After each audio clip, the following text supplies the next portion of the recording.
ఏమంటది అని అంటే, ఏలి అనగా మనకు శిశువు పుట్టెను, మనకు కుమారుడు అనుగ్రహింపబడెను, ఆయన భుజము మీద రాజ్యభారం ఉండెను.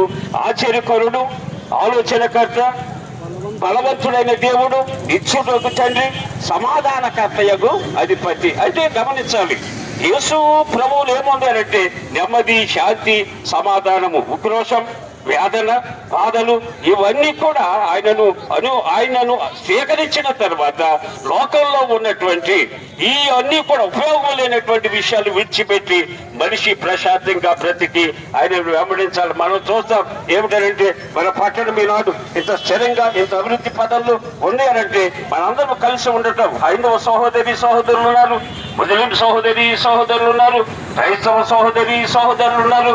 అందరము కూడా కలిసి మెలిసి ఆధ్యాత్మికంగా సాగిపోతూ ఉన్నాం. ఎల్లకాలం మనందరం ఆ రీతిగా ఉండాలి. మీ అందరి కొరకు నేను ప్రార్థన చేస్తాను. ప్రార్థన చేసుకుందాం. ప్రార్థన. ప్రేమగల తండ్రి, కృపగల యేసయ్య, నీకే వందనాలు, స్తుతులు, స్తోత్రాలు చెల్లించుకొనుచూ ఉన్నాము. నీ అమితమైన ప్రేమను బట్టి, కృపను బట్టి ప్రభు గడిచిన క్రిస్మస్ సమయం నుండి ఈ సంవత్సరం ఇంతవరకు మమ్మలను మీరు నడిపించారు. ఓ బాప్టిస్ట్ సంఘంలో కార్యవర్గం ద్వారా ఈ కార్యక్రమాలు మీరు జరిపిస్తున్నందుకు వందనాలు ప్రభా. ఈ రోజు ఎంతో మంది సహకరించి సంతోషదాయకంగా మా పట్టణంలో మా ప్రజలందరి మధ్య ప్రభా ఇదివరైనా ప్రార్థన చేయటం, శుభసూచకంగా ఈ కేక్ కటింగ్ చేయటం, ఇవన్నీ కూడా మీరు ఇచ్చిన గొప్ప ఘనత.